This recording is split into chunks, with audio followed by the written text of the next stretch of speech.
Le contrat de plan État-région est un contrat entre l'État et la région, comme son nom l'indique, pour fixer les grands investissements à faire dans les 6 prochaines années dans notre région. Les contrats de plan État-région sont fixés pour une durée de 6 ans. Le précédent de 2015 à 2021 n'a pas encore tous ses projets achevés.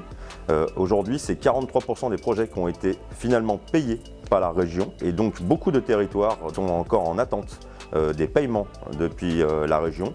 Il y a le cas notamment d'Aurillac ou de Bourg-en-Bresse qui attendent plusieurs millions d'euros. Et donc on peut se féliciter de n'importe quelle notation financière, mais en attendant, actuellement, ce sont les territoires qui sont les banquiers de notre région. Ce nouveau contrat de plan État-région aurait pu être un énorme levier pour lancer la transition écologique et pour rétablir des services publics dans nos territoires, mais que nenni.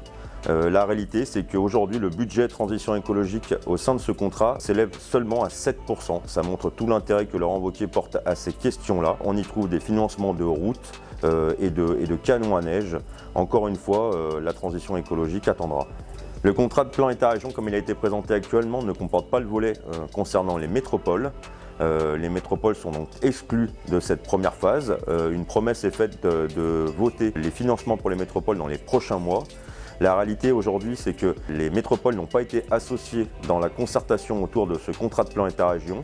Elles ont elles-mêmes envoyé les projets qu'elles souhaitaient voir financés dès 2021. La seule réponse qui a été reçue de la région pour le moment date de juillet 2022, où la région listait les projets qu'elle souhaitait financer en exhortant les métropoles à répondre avant le 2 septembre, ce qu'elles n'ont bien évidemment pas fait.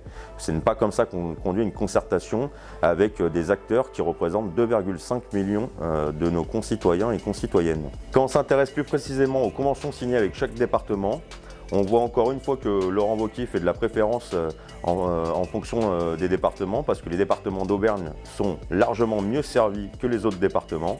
C'est par exemple 394 € par habitant en Haute-Loire contre 96 € dans la Loire.